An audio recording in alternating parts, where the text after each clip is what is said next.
Hello everyone, today we are going to start our next topic, that is green revolution. The new method of farming, high yielding seeds, crop rotation, multiple cropping, use of fertilizers and machines, pesticides and irrigation facility resulted in a dramatic increase in the production of rice and wheat in 1970s.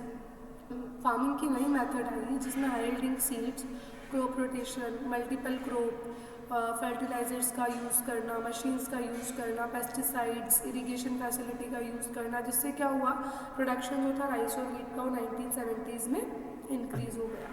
जो green revolution था उसने agricultural production को increase किया, farmers को introduce करके modern agriculture machine में high yielding variety seeds के साथ में, फर्टिलाइजर्स, पेस्टिसाइड्स और इरिगेशन के साथ में। So let us read about them. Modern agriculture machine, पहले हम लोग क्या करते थे, प्लफिंग और ट्रॉलिंग करते थे जब तक हम लैंड यूज़ करते थे। ग्रेजुअली नई एग्रीकल्चर मशीन्स आई जैसे कि tractor, sowing machine, thresher, harvester, जिनको मार्केट में इंट्रोड्यूस किया गया। ये जो मशीन है बहुत ज़्यादा एफिशिएंट होती है, फास्टर होती है। ट्रेडिशनल फॉर्म जो है हम उसको यूज़ करते हुए ही इंडिया के सेवरल पार्ट्स में इसका भी यूज़ कर रहे हैं। आप लोगों ने भी अपने खेतों में देखा होगा कि आप किस तरीके से ट्रैक्टर से हार्वेस्टिंग करते हो। After these high yielding variety seeds, high yielding variety seeds जो है पर्टिकुलरली वीट और राइस को एक्सटेंसिवली यूज़ करती है। इन्होंने अपने आउटपुट को इंक्रीज़ करने में हेल्प किया। सीड मल्टीप्लिकेशन प्रोग्राम जो है cereals, pulses, oil seeds, fibre, fodder crop, potatoes, ये सब नेशनल सीड्स ऑफ कॉरपोरेशंस के थ्रू अप्लाई किया गया। State farms corporation of India के थ्रू अप्लाई किया गया, जो भी स्टेट सीड एजेंसीज है उनके थ्रू अप्लाई किया गया। अच्छी क्वालिटी का ये बीज यूज़ करने लगे। Then fertilisers and pesticides, fertility land की बढ़ाने के लिए इन लोगों ने फर्टिलाइजर्स को इनकरेज किया। जो गवर्नमेंट थी उन्होंने फर्टिलाइजर मैन्युफैक्चरिंग यूनिट्स बनाई संगड़ी में, ट्रॉम्बे में, नेवेली में, रूरकेला में, नांगल में। ठीक है, तो पेस्टिसाइड्स का यूज़ हुआ जिससे कि क्रॉप का जो नुकसान था वो कम हुआ, कंट्रोल हुआ, और हमने इसको इंट्रोड्यूस भी किया। Next one is irrigation. Nearly 60% of agricultural land depends on rainfall for irrigation. 60% जो एग्रीकल्चर की लैंड थी वो रेनफॉल पे डिपेंड करती थी इरीगेशन के लिए। इनसफिशिएंट और लेट मानसून जो था वो क्रॉप फेल्योर लेके आ रहा था और उससे प्रोडक्टिविटी कम हो रही थी। जो HYV सीड्स थे उनको बहुत ज़्यादा पानी चाहिए था। सो जो गवर्नमेंट है उन्होंने अलग अलग इनिशिएटिव लिया कि किस तरीके से हम लोग अपनी इरीगेशन फैसिलिटीज़ को बढ़ा सकते हैं। एग्रीकल्चरल रिसर्च डेवलपमेंट जो था एग्रीकल्चर में वो तभी पॉसिबल हो पाता था जब हम लोग रिसर्च करते थे एग्रीकल्चरल यूनिवर्सिटीज़ से, इंस्टीट्यूट से, जो कि हमने इंडिपेंडेंस के बाद में सेट किया था। जो डिपार्टमेंट है एग्रीकल्चरल रिसर्च का और एजुकेशन का वो 1973 AD में सेटअप किया गया मिनिस्ट्री ऑफ एग्रीकल्चर के थ्रू। इसके लिए रिस्पॉन्सिबल है कि हम किस तरीके से रिसर्च और एजुकेशनल एक्टिविटीज़ को कोऑर्डिनेट कर सकते हैं एग्रीकल्चर में, एनिमल हस्बेंड्री में और फिशरीज़ में। जो इंडियन काउंसिल एग्रीकल्चरल रिसर्च के उन्होंने भी एक इम्पॉर्टेंट रोल प्ले किया है एग्रीकल्चरल टेक्नोलॉजी को डेवलप करने के लिए। Next one is small scale and cottage industries. Industries एक इम्पॉर्टेंट रोल प्ले करती है इकोनॉमिक डेवलपमेंट में किसी भी नेशन की। एक प्रॉस्परस नेशन वो होता है जहाँ एक समृद्ध नेशन की ज़रूरत क्या होती है कि वहाँ पे वेल डेवलप्ड इंडस्ट्री हो जिससे हम वहाँ के सिटीजन्स को एमिनिटीज़ प्रोवाइड कर पाए, उनको जो चाहिए हम उनको प्रोवाइड कर पाए।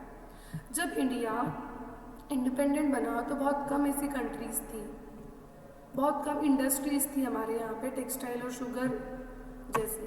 सो हेवी इंडस्ट्रीज़ ज़्यादा थी जैसे कि जो नॉन एग्जिस्टेंस है वो, तो इंडस्ट्रीज़ ने कंट्रीब्यूट किया अपना सिर्फ 10%। तो इंडियन इकोनॉमी 1951 और 51 में 10% कंट्रीब्यूट कर पाई थी। 5 साल के प्लान के बाद में एक प्रोग्राम इनिशिएट किया गया इंडस्ट्रियल डेवलपमेंट, जिसने एक अलग ही चेंज लेके आया हमारे इंडिया में इंडस्ट्रीज़ को लेके। Next, industrial growth. A large number of industries were set up under the 5-year plan। बहुत सारी इंडस्ट्रीज सेटअप की गई 5-year प्लान में। इसमें आयरन, स्टील, सीमेंट इंडस्ट्रीज थी, रीजन वेगन्स थे, फर्टिलाइजर्स, केमिकल, फार्मास्यूटिकल्स। तो प्रोडक्शंस था कंज्यूमर गुड्स का, जैसे कि soap, detergents, watches, television sets, transistor, electronic gadgets, ये सब इंक्रीज हुए। उसके बाद में रिमार्केबल ग्रोथ हुआ टेक्सटाइल में और शुगर इंडस्ट्रीज में।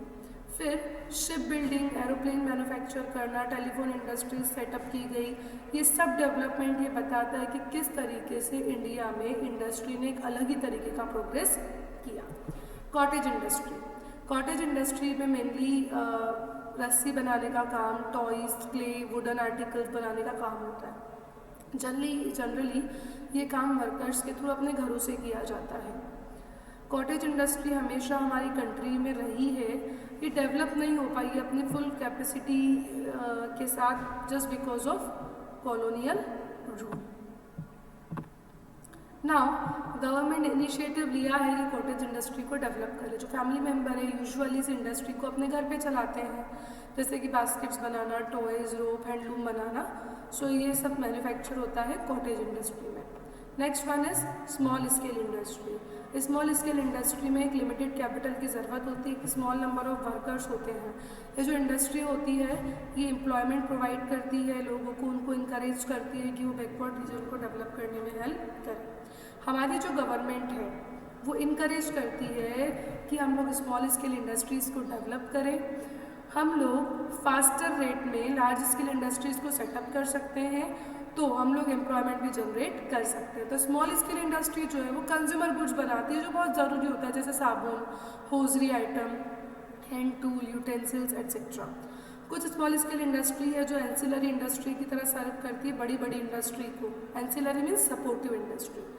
तो कुछ छोटी इंडस्ट्री है जो बड़ी इंडस्ट्री को सपोर्टिव इंडस्ट्री की तरह सर्व करती है। जो गवर्नमेंट है वो स्मॉल स्केल इंडस्ट्रीज को प्रमोट करता है फॉलोइंग मेजर्स को अडॉप्ट करके।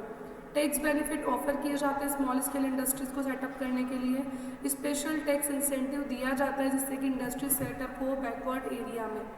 कुछ प्रोडक्ट्स होते हैं जो मैन्युफैक्चर सिर्फ और सिर्फ स्मॉल इंडस्ट्रीज़ के थ्रू ही किए जाते हैं। स्पेशल ट्रेनिंग फैसिलिटी प्रोवाइड की जाती है स्मॉल स्केल इंडस्ट्री सेट करने के लिए।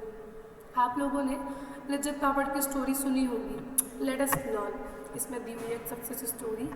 सो Shri Mahila Udyog Lijjat Papad which is popularly known as Lijjat was started by 7 हाउसवाइफ्स इन मुंबई। ये लिज्जत पापड़ का जो श्री महिला गृह उद्योग था ये 7 हाउसवाइफ के थ्रू मुंबई में शुरू किया गया था। वो लोहना निवास में रहते थे, गिरगांव में, साउथ मुंबई में। इनका जो वेंचर था 1959 AD में बिगिन हुआ 80 रुपए की कैपिटल से, और अब इस ऑर्गेनाइजेशन का टर्नओवर जो है वो 300 करोड़ से ज़्यादा का है। आज लिज्जत पापड़ मैन्युफैक्चर प्रोडक्ट क्या क्या प्रोडक्ट्स करते हैं मैन्युफैक्चर? खाखरा, अप्पालम, वड़ी, व्हीट फ्लोर। इसकी 17 ब्रांचेस है हमारे इंडिया में। सो स्मॉल स्केल इंडस्ट्रीज भी बाद में जाके बड़ी बन सकती है। This much is enough. We will learn next topic in the next video. Thank you.